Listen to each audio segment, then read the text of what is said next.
કે શું નીતિશ કુમાર ઇન્ડિયા ગઠબંધન છોડી દેશે? નમસ્કાર દર્શક મિત્રો, અત્યારે એક એવી ચર્ચા શરૂ થઈ છે કે શું નીતિશ કુમાર ઇન્ડિયા ગઠબંધન છોડી દેશે? એના બધા કારણો પણ સામે આવ્યા છે અને ઇન્ડિયા ગઠબંધનની જ્યારે ચોથી બેઠક મળેલી ત્યારે નીતિશ કુમારની નારાજગી પણ સામે આવી હતી. હવે જ્યારે 29 ડિસેમ્બર એટલે કે આવતીકાલે દિલ્હીમાં જેડીયુની પોતાની કાર્યકારિણી બેઠક મળવાની છે ત્યારે નીતિશ કુમાર મોટો ધડાકો કરી શકે એવી રાજકારણની અંદર ચર્ચા ચાલી રહી છે. એના વિશે તમારી સાથે વાત કરીશું. મારું નામ રાજેશ શાહ છે અને તમે જોઈ રહ્યા છો ખબર છે.com. દર્શક મિત્રો, એવું કહેવાય છે કે 28 વિપક્ષોને ભેગા કરવાનું કામ નીતિશ કુમારે કરેલું અને પ્રધાનમંત્રી નરેન્દ્ર મોદી અને ભાજપ 2024ની લોકસભાની ચૂંટણીમાં સત્તા પર નહીં આવે એના માટે બધા વિપક્ષો ભેગા થતા હતા. પરંતુ આ બધાને ભેગા કરવાનું કામ અઘરું હતું અને એ જવાબદારી નીતિશ કુમારે ઉપાડેલી અને બધા વિપક્ષોને ભેગા કર્યા અને સૌથી પહેલી ઇન્ડિયા ગઠબંધનની જે બેઠક હતી એ બિહારના પટનામાં મળેલી. પરંતુ એ પછીની બેઠકની અંદર નીતિશ કુમારની કોઈ વાતો સાંભળવામાં નહીં આવી કે એમની કોઈ સલાહ પણ ધ્યાન પર લેવામાં નહીં આવી અને આ બધી બાબતોથી નીતિશ કુમાર ભારે નારાજ થયા હતા. નીતિશ કુમારે આ પહેલાં એક નારાજગી એ પણ વ્યક્ત કરી હતી કે ઇન્ડિયા ગઠબંધનની 3 બેઠક મળી પછી ચોથી બેઠક મળી શકી નહોતી કારણ કે કોંગ્રેસ 5 રાજ્યોની વિધાનસભાની ચૂંટણીમાં વ્યસ્ત હતું એટલે 108 દિવસનો ગેપ પડી ગયો. ત્યારે પણ નીતિશ કુમારે નારાજગી વ્યક્ત કરેલી. પરંતુ નીતિશ કુમારની નારાજગી ત્યારે બહાર આવી કે જ્યારે ચોથી બેઠક દિલ્હીમાં મળી અને તે વખતે નીતિશ કુમારના મનની અંદર જે 2 વાતો મુખ્ય હતી કે એમને સંયોજક બનાવવામાં આવે અને PM ફેસ તરીકે જાહેર કરવામાં આવે.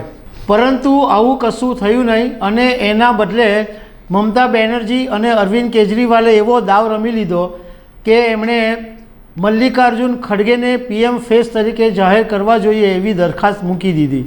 આ વાતથી નીતિશ કુમાર એટલા બધા નારાજ થયા અને તે વખતે મિટિંગ પતી ગયા પછી પ્રેસ બ્રીફિંગમાં પણ હાજર નહીં રહ્યા અને એવું પણ કહેવાય છે કે તેજસ્વી યાદવ અને લાલુ પ્રસાદ યાદવ સાથે દર વખતે નીતિશ સાથે જ જતા હતા પણ આ વખતે તેજસ્વી યાદવ અને લાલુ પ્રસાદ અલગ ગયા અને નીતિશ કુમાર અલગ ગયા. એ ઉપરાંત દિલ્હીની અંદર ઇન્ડિયા ગઠબંધનની વિરુદ્ધમાં જેડીયુના બેનરો પણ લાગ્યા હતા. એટલે ઘણી બધી એવી બાબતો છે કે જેનાથી હવે એવી ચર્ચા થઈ છે કે શું નીતિશ કુમાર ઇન્ડિયા ગઠબંધનને છોડી દેશે?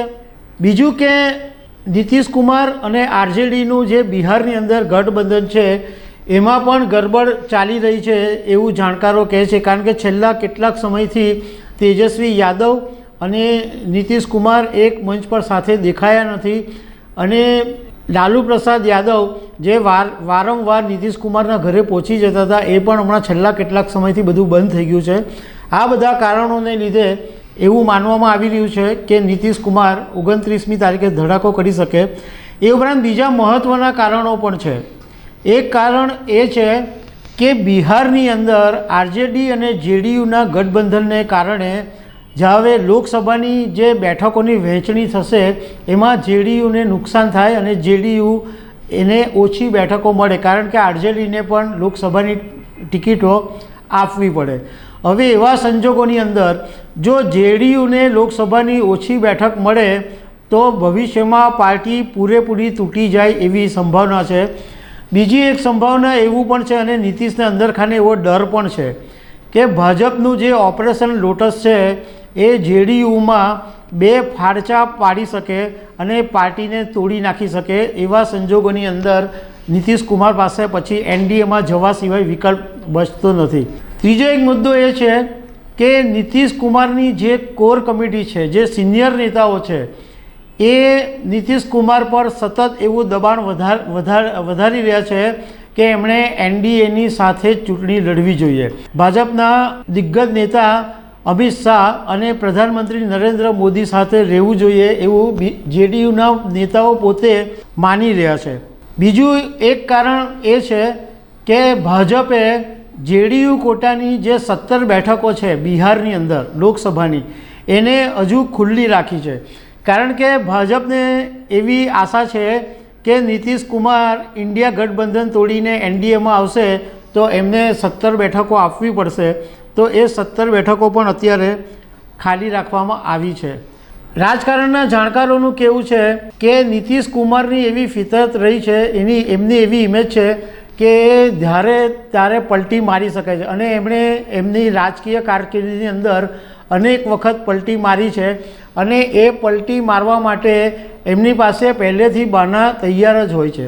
નીતિશ કુમારે 2005 અને 2010માં એનડીએની સાથે ચૂંટણી લડેલી.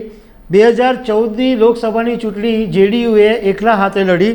2015ની વિધાનસભાની ચૂંટણીમાં જેડીયુએ આરજેડી સાથે ગઠબંધન કર્યું હતું અને 2019-20ની અંદર જેડીયુ બીજેપી સાથે ચૂંટણી લડી હતી, પરંતુ એનડીએ સાથે ગઠબંધન નીતિશ કુમારે તોડી નાખ્યું અને આરજેડી સાથે ફરીથી ગઠબંધનમાં બિહારની અંદર સરકાર અત્યારે ચલાવી રહ્યા છે.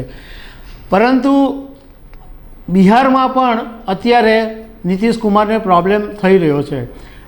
હવે આવતીકાલે 29મી તારીખે દિલ્હીમાં કાર્યકારિણીની બેઠક મળે ત્યારે જાણકારોનું કહેવું એમ છે કે નીતિશ કુમાર એવી જાહેરાત કરી શકે છે કે ઇન્ડિયા ગઠબંધનને બદલે એનડીએ સાથે જોડાઈને ચૂંટણી લડી શકે. હવે આવતીકાલે બેઠક મળે પછી નીતિશ કુમાર શું ધડાકો કરે છે એ ખબર પડશે. તો આવી અનેક વાતો સાથે અમે તમને મળતા રહીશું. Thank you very much.